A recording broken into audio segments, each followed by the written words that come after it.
بیٹھا ہوا اپنا سامان دیکھ رہا تھا. میں نے اس سے کہا، میں نے کہا اس وقت یہ اس مسجد کے عمل سے اس سامان نے مشغول کیا ہوا ہے. کہ اچھا جی میں بند کر دیتا ہوں. میں نے کہا دیکھ تو بند تو کر دے گا، لیکن تو بیان میں بیٹھا بیٹھا یوں سوچتا رہے گا کہ یہاں مرکز سے روزانہ ٹیچی اٹھتی ہے، کسی نہ کسی کی روزانہ چوری ہوتی ہے، میرے سامان کا پتہ نہیں کیا ہو رہا ہوگا. اس کو لے کے مسجد میں بیان میں بیٹھوں تو دائیں بائیں والے تو پھر دیکھ کے اور چور پیدا ہوں گے کہ بھئی یہ جو بغل میں دبا کے بیٹھ رہا ہے ٹیچی کو، کوئی بات ضرور ہے، سامان ضرور ہے اس کے پاس. تو اس سے تو اور چور پیدا ہوں گے.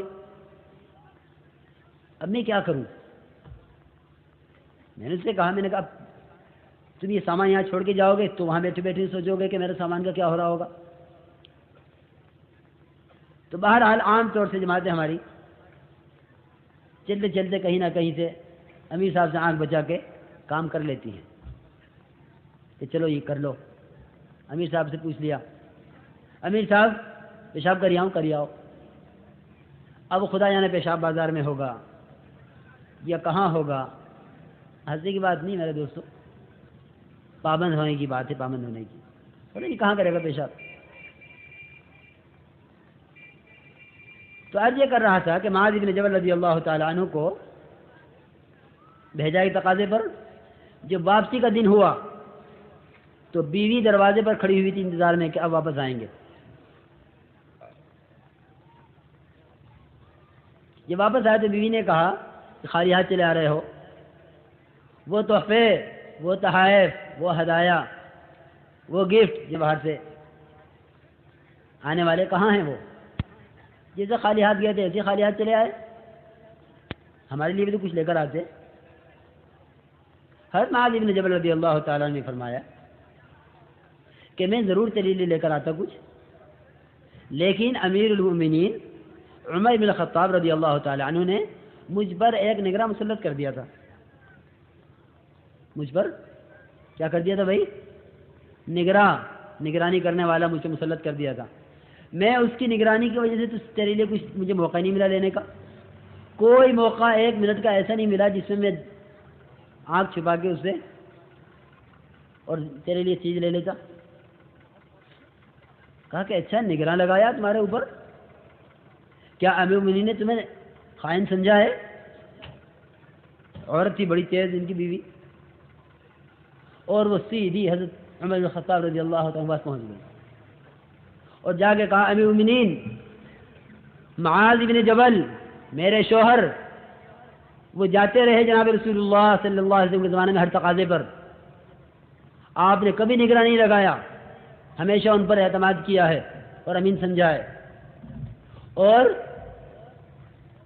پھر ابو بکر صدیق رضی اللہ عنہ کے زمانے میں، خلیفہ اول کے زمانے میں ہمیشہ وہ بھیجتے رہے ان کو، کبھی نگراں نہیں لگایا ان پر. بھائی بات سن رہے دھیان سے نہیں؟ پھر زمانہ آیا آپ کا، کیا آپ نے میرے شوہر کو خائن سمجھا ہے؟ آپ نے میرے شوہر کو خائن سمجھا ہے کہ آپ نے ان پہ نگراں لگا دیا؟ آپ نے نگراں کیوں لگایا ہے معاذ بن جبل؟ حضرت عمر رضی اللہ تعالیٰ نے فرمایا کہ بیوی ہم نے تو ان پہ کوئی نگراں نہیں لگایا، ہم نے تو ان کو تنہا بھیجا ہے،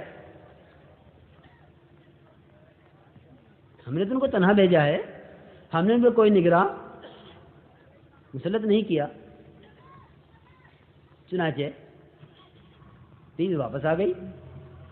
جب معاذ بن جبل رضی اللہ تعالیٰ عنہ پہنچے حضرت امیر المؤمنین کی خدمت میں تو یہ فرمایا حضرت عمر رضی اللہ تعالیٰ نے ملتے ہی کہ معاذ یہ کیا قصہ ہے؟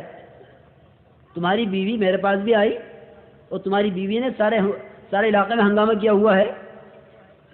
اس لیے کہ پہلے تو یہ عورتوں کی عادت ہوتی ہے کہ جب ان عورتوں کے شوہر کچھ غلط کر بیٹھتے ہیں تو پہلے تو یہ عورتیں آپس میں ملتی ہیں ایک دوسرے سے کہ دیکھو ہمارے ساتھ یہ کر دیا، ہمارے ساتھ یہ کر دیا. پہلے تو عورتیں عورتوں سے ملتی ہیں، وہ اس کے گھر اس کے گھر اس کے گھر، یعنی یہ روایت کے الفاظ ہیں کہ پہلے وہ سب گھروں میں پھری سب سے اس نے کہا اور پھر پہنچ گئے حضرت عمر رضی اللہ تعالیٰ کے پاس اور جا کے یہ کہا جو کچھ کہا.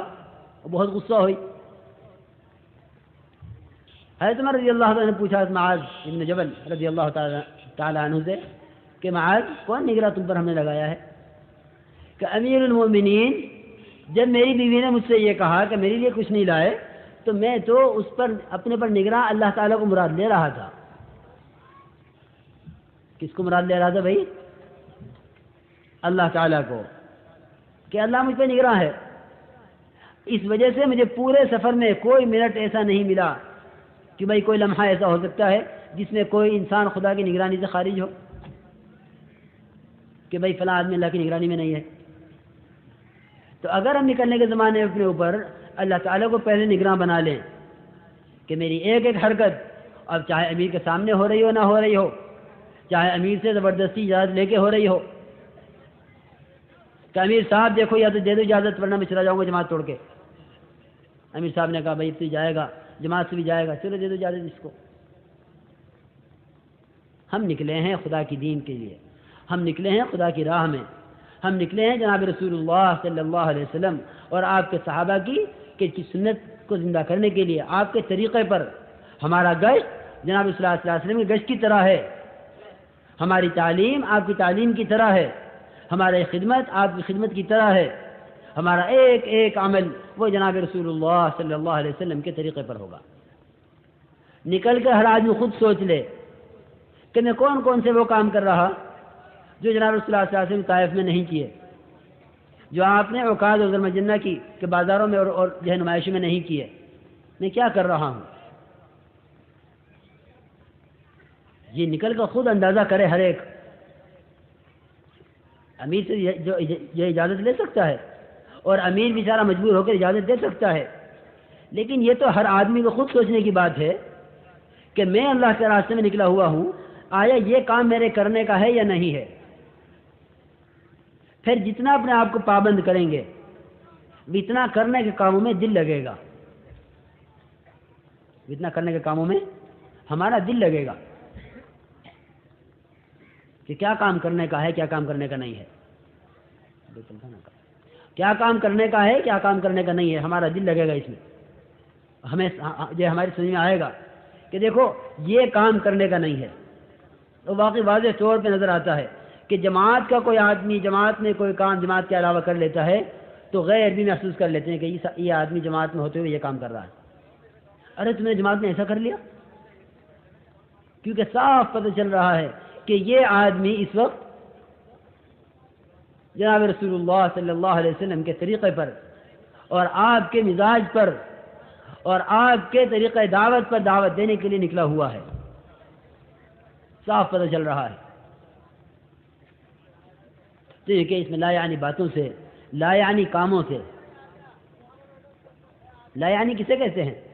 کیونکہ لا یعنی اسے کہتے ہیں، لا یعنی اس کو کہتے ہیں جو اس وقت کے کرنے کا کام نہیں ہے، وہی لا یعنی ہے، وہی لا یعنی ہے جو کرنے کا نہیں ہے۔ جس کام کو کرنے کے لیے نکلے ہیں وہ کرنے کا ہے، جس کو کرنے کے لیے نہیں نکلے ہیں وہ کرنے کا نہیں ہے۔ آدمی بازار میں جاتا ہے، آپ کسی مریض کو، کسی کو خدا نہ کرے ہارٹ اٹیک ہو جائے، ہارٹ اٹیک کسی کو ہو جائے اور اس کو اٹھا کر اسپتال لے جا رہے ہوں، اس درمیان میں کسی کو خیال بھی آ سکتا ہے کہ تھوڑی دیر بازار میں ہوتے چلے، ذرا سے اس ہوٹل میں ہوتے چلے، ذرا یہ کپڑا دیکھتے چلو،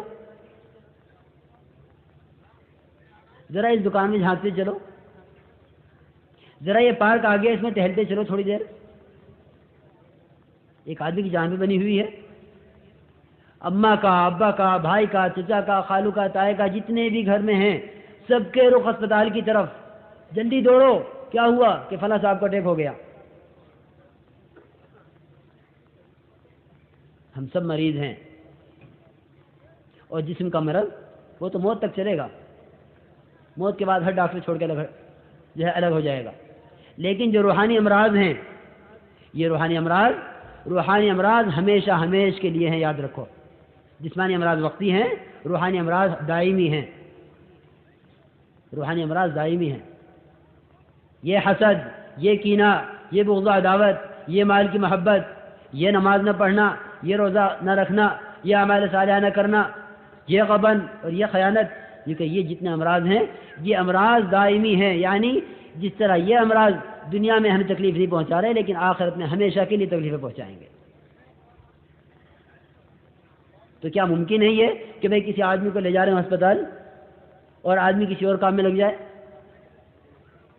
ہم نے کہا ہر ایک بیمار ہے، ہر ایک اپنی اصلاح کے لیے، ہر ایک اپنے آپ کو اعمال کے اعتبار سے صحت مند کرنے کے لیے، ہر ایک اپنے اندر کو ٹھیک کرنے کے لیے نکلا ہوا ہے۔ اس میں کسی کو خیال نہ آئے کسی لا یعنی کام کا۔ اور لا یعنی کب ہوتی ہے؟ دیکھیں جب آدمی کو فرصت مل جاتی ہے کرنے کے کاموں سے۔ اپنے آپ کو مشغول رکھنا مستقل عمل ہے۔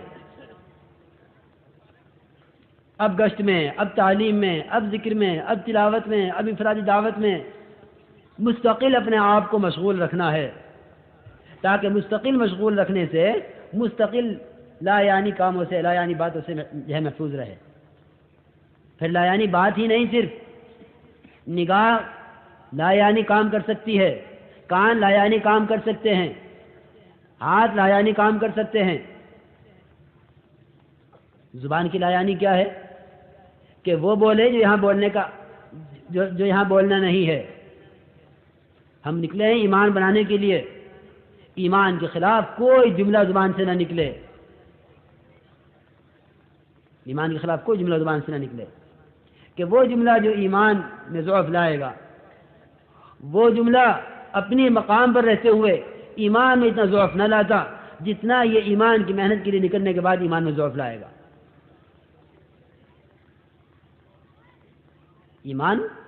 ایمان کے راہ میں نکلا ہوا ہے ایمان کو بنانے کے لیے، کیونکہ اس وقت ایمان کے خلاف جو بولے گا وہ ایمان کو جتنا دھچکا پہنچائے گا اور وہ ایمان کو جتنا کمزور کرے گا، جس طرح کہ اس وقت خدا کے راہ میں نکل کر اس وقت کا ذکر، اس وقت کی تلاوت، اس وقت کی تسبیحات، اس وقت کا گشت، اس وقت کی تعلیم، کیونکہ یہ ایک ایک عمل، اور بقول عیسیٰ رحمۃ اللہ علیہ کہ یہ ایک ایک عمل اعمال اس طرح کروائے گا، اعمال اس طرح کروائے گا جس طرح برسات میں سبزہ اگتا ہے۔ یہ کیا ہو رہا ہے کہ بارش ہے، موسم ہے، اس طرح یہ اعمال کا موسم ہوگا، کیونکہ اس وقت نکلنے کے زمانے میں تاجر کے ساتھ تجارت نہیں، کاشتکار کے ساتھ اس کی زراعت نہیں، اس کی کاشتکاری نہیں، ملازمت چھوڑ کر ہر آدمی چیزوں کے نقشے سے اعمال کی فضا میں آیا ہوا ہے۔